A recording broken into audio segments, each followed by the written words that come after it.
At a critical juncture, Japanese boxing faces a potential crisis, with its very existence seemingly in jeopardy due to the recent, heartbreaking events in the sport. On August 2nd, both 28-year-old Shigetoshi Kotari and Hiromasa Urakawa entered the ring at Tokyo's renowned Korakuen Hall, each aiming for victory as they sought to enhance their boxing careers. This was a significant moment for Kotari, as he was set to participate in his first ever 12-round fight.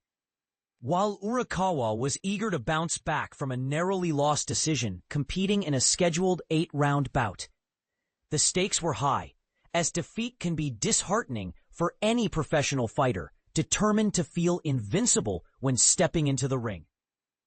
However, that fateful evening would bring them more than just losses. Days later, both fighters tragically passed away following unsuccessful brain surgeries. While tragedies like these, sadly, are not without precedent in boxing, the unusual circumstance of both fighters meeting their end on the same night has intensified scrutiny and alarm over the safety of the sport. People are questioning, is there something inherently wrong with how boxing is regulated? In particular, for Japanese boxing. The deaths of Kotari and Urakawa illuminate not only the dangers faced by fighters, but also the urgent need for implementing stricter safety measures within the sport. Tsuyoshi Yasukochi, the Secretary General of the Japan Boxing Commission, acknowledges that the sport is at a pivotal and unsettling moment. He stresses the need for immediate changes to avert a possible decline or even the disappearance of boxing in Japan. If we neglect to improve the situation, the sport may not survive in its current form, Yasukochi warned in an interview with the Japan Times. With a century-long legacy at stake, it is crucial for everyone involved to actively work towards enhancing safety. The very foundation of boxing has always been shaky, especially as society evolves towards a more civilized ethos that appears to be less tolerant of violence as entertainment. Each occurrence of a fatality invites the same reflections and debates, often led by critics who boldly point out boxing's flaws while overlooking the significant benefits it offers to many who rely on the sport for an outlet or a means of making a living. Yet, this moment feels markedly different. It is difficult to dismiss this as just another tragedy when two boxers succumb to injuries in such close succession.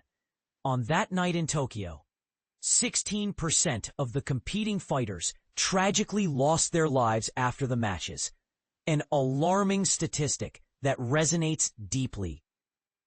Yasukochi reflected on the stark impact of loss within the sport, stating, "The death of a fighter reverberates through the entire community. To disregard this reality makes one unfit to be associated with boxing.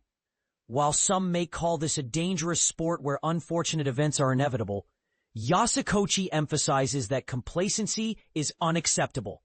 These occurrences can't be written off as mere coincidences. We need to thoroughly investigate these incidents and take control of the aftermath. To ensure the safety of boxers and secure a future for the sport, Japanese boxing authorities are now considering various new safety protocols. These measures could include mandatory urine tests to assess hydration levels and implementing stricter regulations against extreme weight loss practices common in the sport. Excessive dehydration is known to increase the risk of brain injuries. In fact, many fatalities in the ring are linked to boxers cutting weight dangerously before matches. This is not new information, yet it becomes increasingly urgent with each passing incident. Japan has faced a tumultuous period recently, with the tragic deaths of Kotari and Urakawa occurring less than 2 years after another loss. Kazuki Aniguchi, who died from injuries sustained in a December 2023 bout.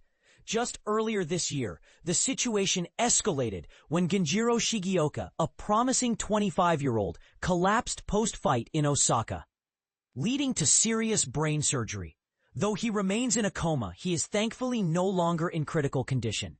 Each new case raises the stakes for those defending the sport, making it imperative to push for reforms to ensure safety and prevent further tragedies.